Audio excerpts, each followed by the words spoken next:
अस्सलाम वालेकुम दोस्तों, आप देख रहे हैं सिंध इलेक्ट्रॉनिक्स में मज़ाक लिए। आज हम बात करेंगे इस कोट की चार्जर 30 एम्पेयर किट पे। तो सबसे पहले इसके जो वोल्टेजेस आते हैं, एसी वोल्टेजेस, ये यहाँ पे आते हैं वापड़ा वाले, और एक गुज़र के इधर से बटन पे यहाँ तक आते हैं। और उसके बाद यहाँ पे एक फ्यूज़ लगा होता है जो 5 एम्पेयर एसी फ्यूज़ होता है।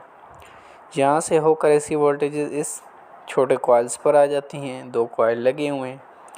फिर इन कॉइल से होती हुई जो है ना, ब्रिज पे जाके एसी वोल्ट बन जाते हैं, सेंटर पॉइंट पे आ जाते हैं।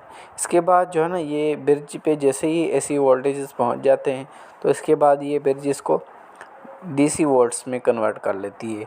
जो डीसी वोल्टेजेस होते हैं तकरीबन 300 और 260-80 इस तरीके से इस कैपेसिटर पर मेन पे पहुंच जाते हैं। और उसके बाद मेन कैपेसिटर पे ये लगा हुआ है माइनस पे पॉइंट वाली रिस्टेन जो एफएटी को जा रही होती है।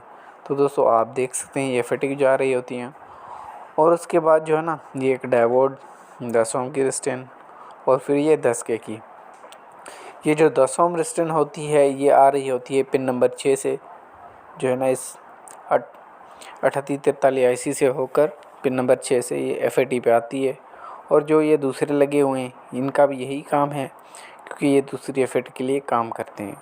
और उसके बाद ये आ जाता है 1K का रिस्टेन, जो 3843 से आईसी की पिन नंबर 3 से होकर यहाँ आता है 1 2 3 10 ओम। और ये जो है ना 1K की रिस्टेन, ये दोनों बाइसिंग बनाती हैं जो इसे एफएटी को देती हैं। तो दोस्तों इसके बाद आ जाता है ये जीनर डायोड होता है 24 वोल्ट का, जो इस 3843 आईसी की प्रोटेक्शन के लिए होता है। और इसके बाद ये एक आ जाता है डायोड FR 207, जो चॉपर से होकर इस छोटे कैपेसिटर 3843 आईसी के प्लस पे जाता है। और जो 3843 आईसी के साथ ही कैपेसिटर है माइनस है, उसकी ग्राउंड वो मेन कैपेसिटर से आ रही होती है, यहाँ से मेन कैपेसिटर से।